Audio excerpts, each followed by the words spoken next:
Hello बेटा, मैं हूँ रोमेश मणि। तो आज हम लोग बात करने वाले हैं बेटा डी ब्लॉक से रिलेटेड, डी ब्लॉक चैप्टर्स में थ्री डी सीरीज के बारे में। आज हम इस थ्री डी सीरीज को याद करने का एक ट्रिक बताएंगे आपको।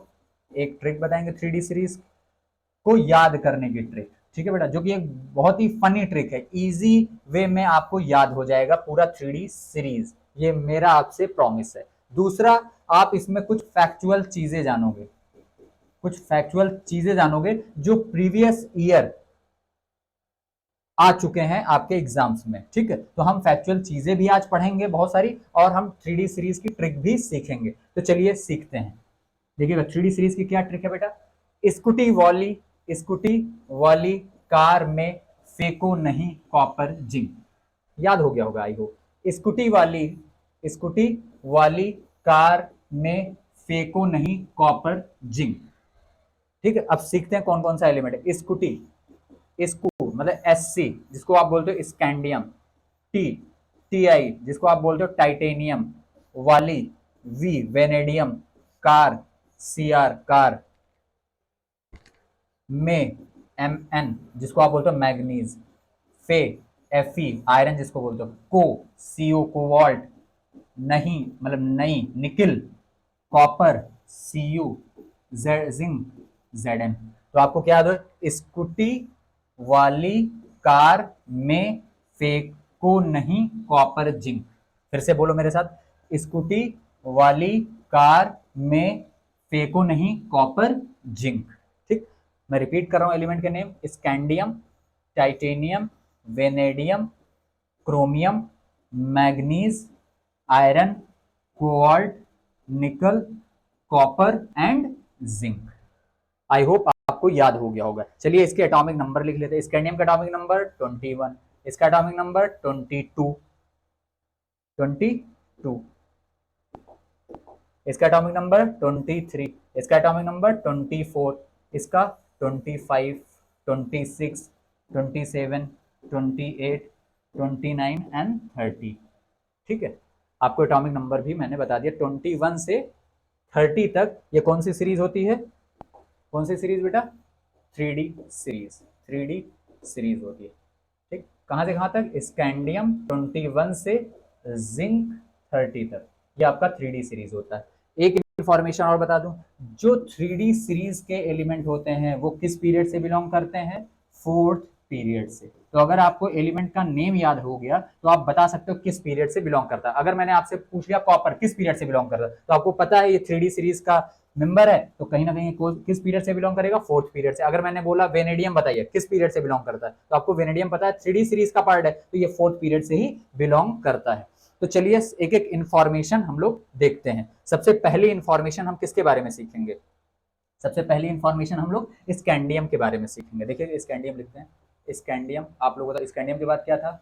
टाइटेनियम, टाइटेनियम के बाद क्या था? वेनेडियम, फिर क्या था? क्रोमियम, फिर क्या था? मैग्नीज, फिर iron, cobalt, nickel, copper and zinc. ये आपका एलिमेंट था। ठीक है बेटा, सबसे पहली चीज सीखेंगे स्कैंडियम के बारे में। इसके बारे में फैक्चुअल चीजें क्या हैं? स्कैंडियम के बारे में कहा जाता है इसकी अपने थ्री डी सीरीज में, अपने थ्री डी सीरीज में क्या होता है? हाईएस्ट साइज होती है। किसकी होती है? हाईएस्ट मेटेलिक साइज होती है। स्कैंडियम की क्या होती है? हाईएस्ट हाईएस्ट मेटेलिक साइज होती है। मेटेलिक साइज, तो सबसे ज्यादा साइज किसकी बड़ी है? स्कैंडियम की। पहली इंफॉर्मेशन। दूसरी, स्कैंडियम के बारे में कहा जाता है कि ये वेरिएबल ऑक्सीडेशन स्टेट शो नहीं करता। Does not show variable oxidation state, does not show variable oxidation state, does not show variable oxidation state. अब बात आएगी कि कौन सा ऑक्सीडेशन स्टेट शो करता है। अगर कर चलिए पहली चीज तो आपको पता चल गई कि वेरिएबल ऑक्सीडेशन स्टेट शो नहीं करता। अगर आपसे पूछता है थ्री डी सीरीज में कौन सा एलिमेंट है जो वेरिएबल ऑक्सीडेशन स्टेट शो नहीं करता, तो आप क्या बताओगे? स्कैंडियम बताओगे। अच्छा, तो ये किस ऑक्सीडेशन स्टेट में रहता है? तो स्कैंडियम +3 ऑक्सीडेशन स्टेट में रहता है। किसमें? +3। और स्कैंडियम अगर +3 आयन में है तो ये कलरलेस भी होता है। क्या होता है? कलरलेस भी होता है। क्योंकि इसके पास कोई भी अनपेयर्ड इलेक्ट्रॉन नहीं होता। No unpaired electron is present, no unpaired electron, इसके पास कोई भी अनपेयर्ड इलेक्ट्रॉन नहीं होने की वजह से Sc+3 जो होता है वो आयन क्या होता है, वो कलरलेस होता है। क्या होता है बेटा, कलरलेस होता है। ये चीज इंफॉर्मेशन आई होप आपको समझ में आ गई होगी। दूसरी चीज कहा जाता है इसके बारे में कि अपने 3D सीरीज में इसका लोवेस्ट आयोनाइजेशन एनर्जी होता है। क्या होता है, lowest ionization energy, lowest ionization energy रखता है। क्या रखता है बेटा, लोवेस्ट आयोनाइजेशन एनर्जी। तो आपने यहाँ पे क्या क्या सीख लिया, स्कैंडियम हाईएस्ट मेटालिक साइज रखता है, अगर जिसकी भी साइज ज्यादा होगी तो आपको पता है उसकी आयोनाइजेशन एनर्जी क्या होगी, लोवेस्ट होगी। ठीक, दूसरी इंफॉर्मेशन। तीसरी क्या थी कि ये कभी भी वेरिएबल ऑक्सीडेशन स्टेट शो नहीं करता। तो ये किस ऑक्सीडेशन स्टेट में रहता है, +3 में रहता है। और जो स्कैंडियम +3 में होने की वजह से क्या है, कलरलेस है। कलरलेस क्यों है, क्योंकि इसके पास कोई भी अनपेयर्ड इलेक्ट्रॉन प्रेजेंट नहीं है। ठीक, चलिए अब हम लोग वेनेडियम के बारे में बात करते हैं। वेनेडियम के बारे में कि वेनेडियम की कौन कौन सी प्रॉपर्टीज हैं जो आपको ध्यान रखनी है और याद रखना है आपको। ठीक, देखिएगा।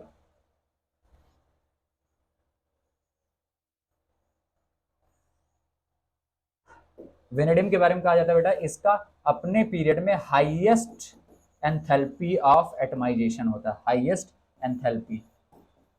एंथैल्पी ऑफ एटमाइजेशन होता है। वेनेडियम का 3D सीरीज में हाईएस्ट एंथैल्पी ऑफ एटमाइजेशन होता है। अब आपके दिमाग में आ रहा है सर आप हाईएस्ट तो बता दियो, लोवेस्ट भी यहीं बता दो मेरे को। तो लोवेस्ट एंथैल्पी ऑफ एटमाइजेशन जो होता है, लोवेस्ट एंथैल्पी ऑफ एटमाइजेशन जो होता है वो होता है जिंक का। क्या होता है, जिंक जो है वो लोवेस्ट एंथैल्पी ऑफ एटमाइजेशन रखेगा अपने 3D सीरीज में। ठीक है बेटा, चलिए अब नेक्स्ट इंफॉर्मेशन की तरफ चलते हैं। अब हम लोग बढ़ेंगे, मैग्नीज के बारे में देखेंगे। किसके बारे में, मैग्नीज के बारे में। कि मैग्नीज अपने पीरियड में हाईएस्ट ऑक्सीडेशन स्टेट रखता है। क्या रखता है, हाईएस्ट ऑक्सीडेशन स्टेट रखता है। और वो कौन सा है, +7 है। +7 3D सीरीज में मैग्नीज एक ऐसा एलिमेंट है जो हाईएस्ट ऑक्सीडेशन स्टेट रखता है, वो जो कि है +7। अब आपके दिमाग में किस किस कंपाउंड में रखता है, देखिएगा KMnO4, जिसको आप बोलते हैं पोटेशियम परमैग्नेट, +7 होता है, जिसका कलर होता है पिंक, पर्पल एंड वायलेट होता है। ठीक, दूसरा किस कंपाउंड में है, Mn2O7, यहाँ पे भी मैग्नीज किस ऑक्सीडेशन स्टेट में है, +7 में है। ठीक है, तो आप समझ गए क्या, मैग्नीज क्या रखता है, हाईएस्ट ऑक्सीडेशन स्टेट रखता है, जो कि क्या है, हाईएस्ट ऑक्सीडेशन स्टेट +7 रखता है। ठीक है बेटा, चलिए अब नेक्स्ट इंफॉर्मेशन देखते हैं। देखिएगा,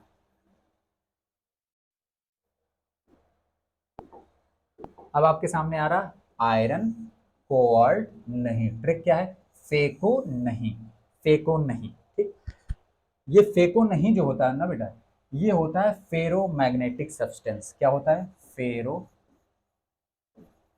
फेरोमैग्नेटिक सब्सटेंस होता है। क्या होता है, फेरोमैग्नेटिक सब्सटेंस होता है। अब आपके दिमाग में आएगा सर फेरोमैग्नेटिक सब्सटेंस होता क्या है। बेटा ये मैग्नेटिक फील्ड में स्ट्रांगली अट्रैक्टेड रहता है। क्या रहता है, attracted very strongly, attracted very strongly by a magnetic field, by a magnetic field. मतलब मैग्नेटिक फील्ड में ये क्या होता है, बहुत ज्यादा स्ट्रांगली अट्रैक्टेड रहता है। तो कौन कौन सा एलिमेंट है आपके सामने, फेको नहीं। 3D सीरीज में क्या है, फेको नहीं क्या होते हैं, फेरोमैग्नेटिक सब्सटेंस होते हैं। फेरोमैग्नेटिक सब्सटेंस क्या होते हैं, जो मैग्नेटिक फील्ड में स्ट्रांगली अट्रैक्टेड रहते हैं। ठीक है बेटा, तो एक इंफॉर्मेशन आपको ये मिल गई। ठीक, नेक्स्ट देखते हैं। नेक्स्ट है बेटा आपके बारे में मैं बताऊं, जिंक। जिंक के बारे में अभी मैंने बताया क्या है कि ये लोवेस्ट एंथैल्पी ऑफ एटमाइजेशन रखेगा। क्या रखेगा, lowest enthalpy of atomization, lowest enthalpy of atomization रखेगा। ठीक, दूसरा ये ट्रांजिशन एलिमेंट नहीं होता है, ये ट्रांजिशन एलिमेंट नहीं होता है। ट्रांजिशन एलिमेंट नहीं होता क्यों, क्योंकि इसका 3D जो सबसेल है वो फुल्ली फिल्ड है, चाहे वो ग्राउंड स्टेट में हो Zn+2 में हो तो भी इसका फुल्ली फिल्ड रहता है, या Zn ग्राउंड स्टेट में हो तो भी 3D सबसेल फुल्ली फिल्ड होने की वजह से ये ट्रांजिशन एलिमेंट नहीं होता, काउंट नहीं होता है। तो अगर आपसे पूछा 3D सीरीज में कौन सा एलिमेंट ट्रांजिशन एलिमेंट नहीं है, तो क्या बताओगे? जिंक है जो ट्रांजिशन एलिमेंट नहीं होता है। दूसरी चीज आपको क्या बताऊं कि जिंक के बारे में एक और इंफॉर्मेशन है आपका, क्या है बताओ? हाईएस्ट आयोनाइजेशन एनर्जी अगर 3D सीरीज में पूछा जाए तो किसका है? जिंक का है। तो जिंक क्या है? हाईएस्ट आयोनाइजेशन एनर्जी रखता है। क्या रखता है? Highest ionisation energy. जिंक क्या है? हाईएस्ट आयोनाइजेशन एनर्जी भी रखता है।